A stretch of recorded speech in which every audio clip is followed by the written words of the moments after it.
Well, hello there, everyone. I am so sorry for all of that. I don't know exactly what's going on with my computer, but when I was using my webcam, this happened to me earlier today as well.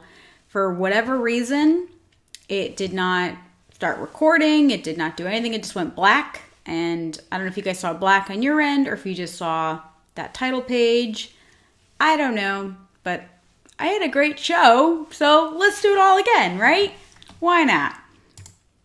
So today's topic is going to be common bookkeeping mistakes.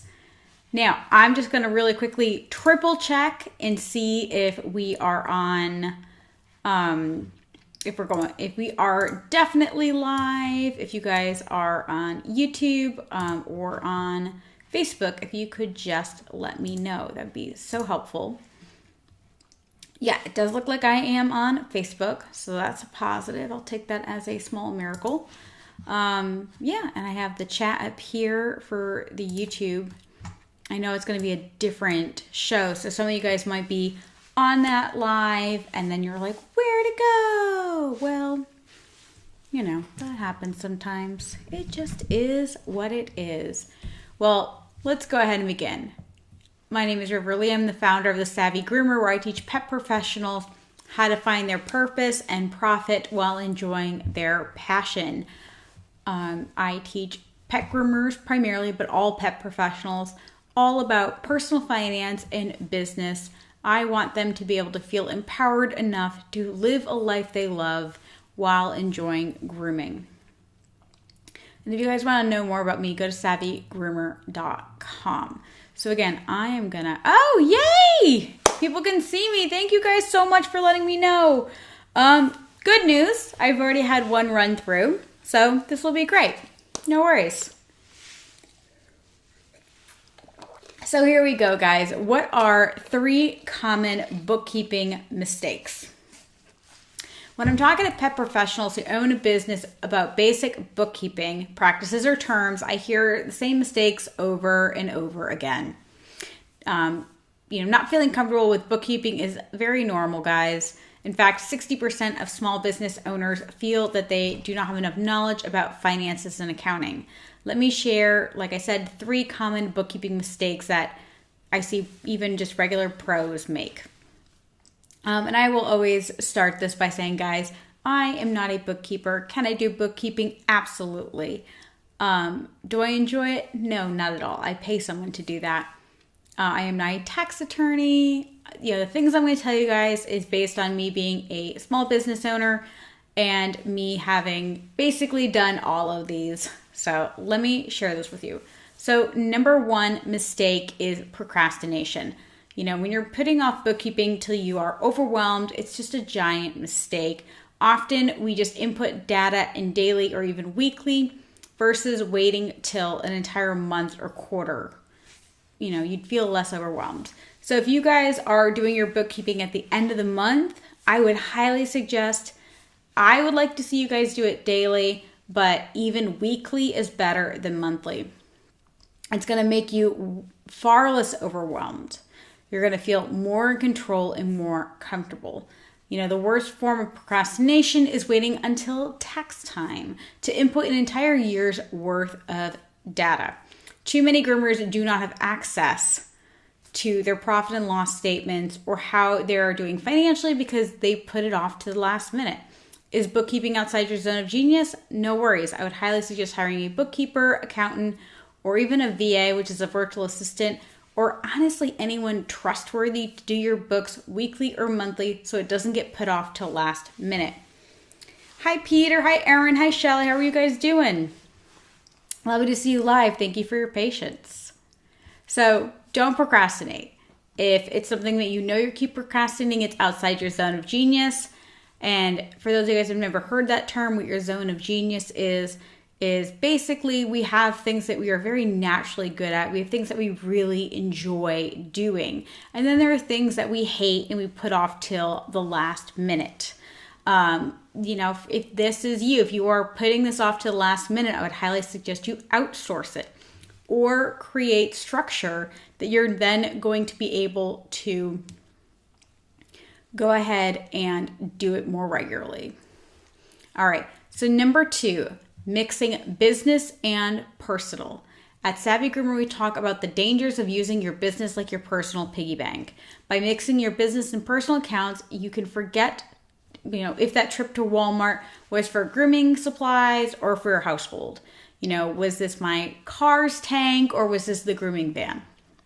When you mix business and personal, you open yourself up to be audited and paying hundreds, if not thousands of dollars in fines. This is often a red flag for the IRS to dig deeper into what you are claiming as deductions. It also can mask money problems for your business. It may be because your business isn't actually profitable, guys.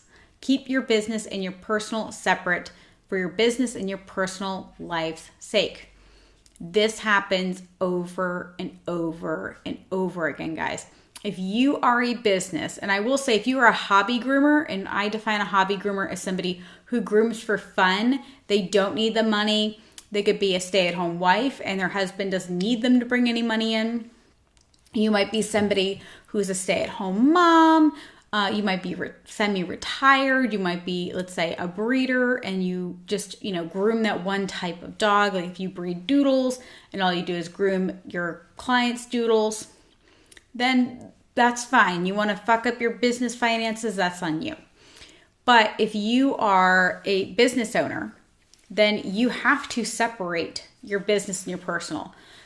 2 things happen. One, either you are feeding the beast, which means that the business isn't actually profitable, and what you do is you take your personal money or your family's money and you go ahead and you take that and you pay the business, which makes it a hobby. Businesses make you money, hobbies cost you money.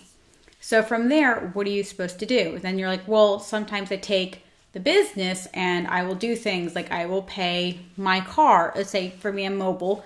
And you might say, oh, well, I use the same card to pay my personal gas. Listen, if you want to skate the line and bend the rules, that's on you. What I will say is that you are inviting the IRS to knock on your doorstep. If you want to do that, that's on you. What I suggested, of course not. Why? Because I'm Murphy's Law in person here. What can go wrong will go wrong. I mean, we literally had snow for 2 days and I'm the one who cracked her butt. So I tend to be a little cautious because I don't want to get bit by the rattlesnake.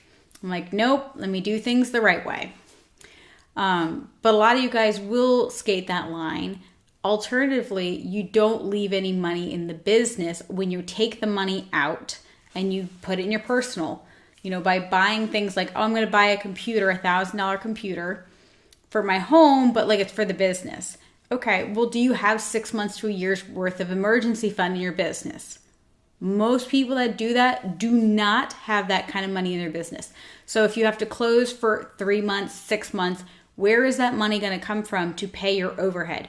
How are you going to pay your van payment if you wasted it on things in your personal life?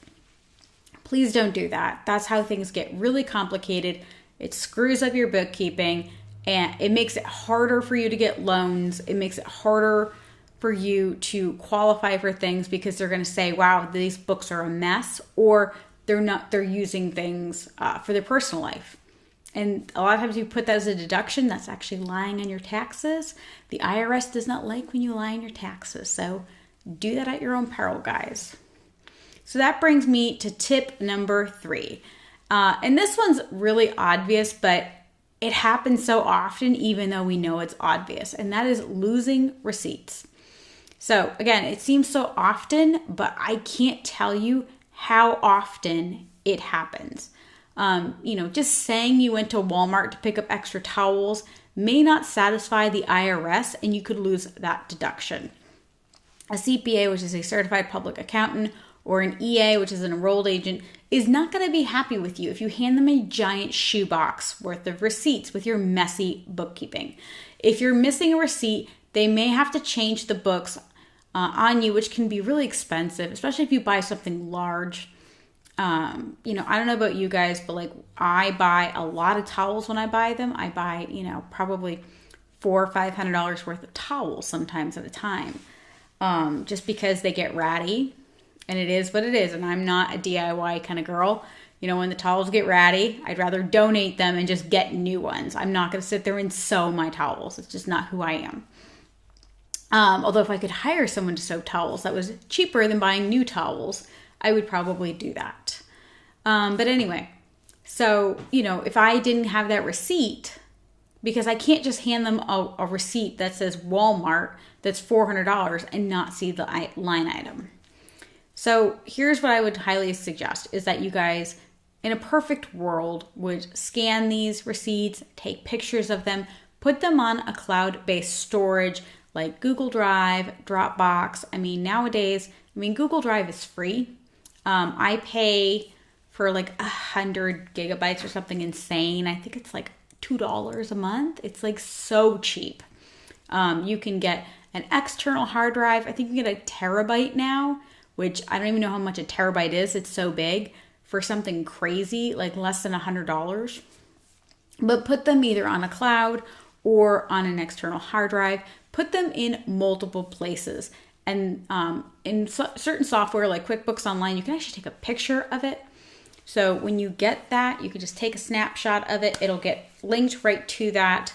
And then for your physical copies, envelopes, whatever it is, I don't care even if you just did a month's worth of envelopes, you put June on it, you put them in there. That's not perfect, but just don't lose them. You don't realize how important it is until you lose 5, 6, 7 of them. And then your CPA or your enrolled agent at the end of the year that's doing your taxes is going to be like, well, where's this one? I don't know. Well, now they're going to be going like, okay, well, then we have to go through this entire shoebox and make sure you didn't input all this stuff wrong, because I don't have receipts to prove these expenses. And that's really sad and really scary. It's really annoying to have to go through all of that. And for some instances, like that can add up very quickly, because let's say you have over a year, at least $2,000 or $3,000 worth of stuff that you've purchased. A lot of us, when we get our shampoo, we don't keep the receipt. What we do is we just throw it somewhere, or we delete the email. They emailed us an invoice and we just delete it. No, print them out, put them somewhere, scan it, put it in a cloud or on an external hard drive. Put it somewhere, but have 2 copies.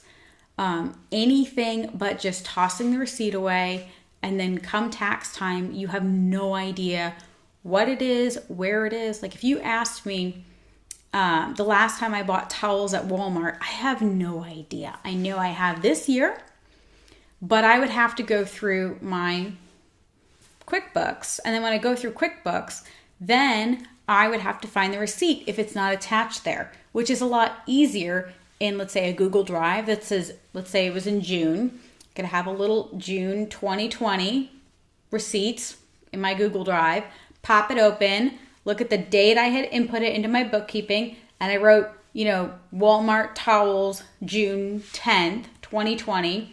There's my receipt. Same thing with shampoo, etc. Please have those available.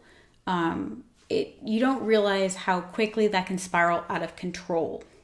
And the IRS guys, the country's lost a lot of money. All that money they gave in these loans, all this money they've given away for stimulus checks. Who do you think's going to pay for that? They're going to come for us. They're going to come for the small business owner, because the big business owners, good, bad, or indifferent, have better lawyers than we do. And because they have better lawyers than they do, they know it's easier to audit us in the sense that they know they're going to be able to get money from us. They don't really want to fight with, an $800 an hour lawyer that these large corporations are going to have. They're going to come to you.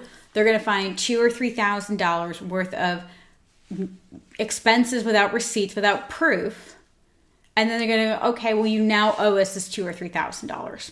And for some of you guys, that's no big deal. You can just cut them a check, and man, that sucks. Sometimes you win, sometimes you lose. And for some of you guys, that might make or break you. And don't forget, they can go back once you get audited, and if they find things, they can go back 5 to 7 years. So think about if you have those receipts for a year from now, 2 years from now, 3 years from now, 5 years from now. I still have stuff from the Green Paw. And I mean, God, that is like, I sold it, I want to say 5 years ago. So when you're doing that kind of math and you're trying to do that, think about how many of thousands and thousands and thousands of dollars worth of stuff you have probably misplaced those receipts. So it's easier when it happens to organize it versus trying to find things 6 months later, a year later, 2-3 years later.